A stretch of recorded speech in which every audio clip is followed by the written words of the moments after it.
Солтүстік Қазақстан облысындағы халық кеңесі тобына қатысушылардың жиналысы туралы интернет желілердегі хабар бойынша 2023 жылғы 30 наурызда ұлттық қауіпсіздік комитетінің Солтүстік Қазақстан облысы бойынша департаментімен сепаратизм дерегі бойынша соталды тергеп-тексеру басталды.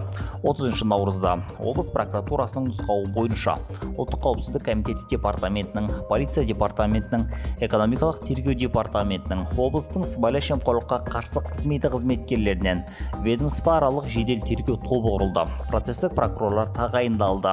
Тергеу барысында Петропавл қаласында 2023 жылғы 19 наурызда Солтүстік Қазақстан университетінің колледж ғимаратында халық кеңесі тобына қатысушылар облыс орталығының 20 азаматынан тұратын топты құрып, олар өздерін Кеңес социалистік республикалар одағының ізбасарлары деп көзқарастарын білдіргендіктері белгілі болды. Жиналыс барысында олар Қазақстан Республикасынан тәуелсіз Петропавл қаласының халық кеңесін құру туралы тілектерін білдірген және Солтүстік Қазақстан облысы Петропавл қаласының халық кеңесі декларациясын қабылдаған.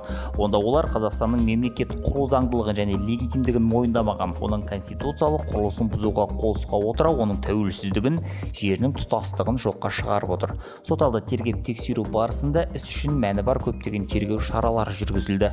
Оның ішінде әртүрлі сараптамалық зерттеулер тағайындалған. Саясаттанушы және басқа да мамандардың қатысуымен комиссиялық сот психологиялық филологиялық сараптаманың қорытындыларына сәйкес сепаратизм белгілерін анықтаған.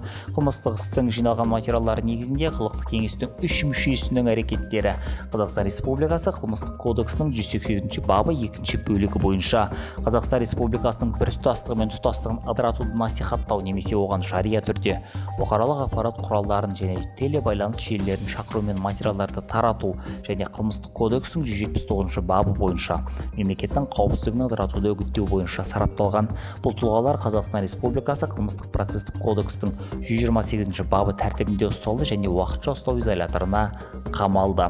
Аталған баптың санкциясымен 10 жылға дейінгі мерзімге бас бостандығын айыру түрінде баламасы жаза қарастырылған. Қазақстан Республикасы қылмыстық процестік кодексінің 201 бабына сәйкес басқа ақпарат жариялауға жатпайды. Қазіргі уақытта тергеу әрекеттері жалғасуда және жиналысқа қатысқан басқа тұлғаларға қатысты объективті және жан-жақты құқықтық баға берілетін болады. Облыс прокуратурасы мен сотқа дейінгі тергеп-тексеру барысы ерекше бақылауға алынған.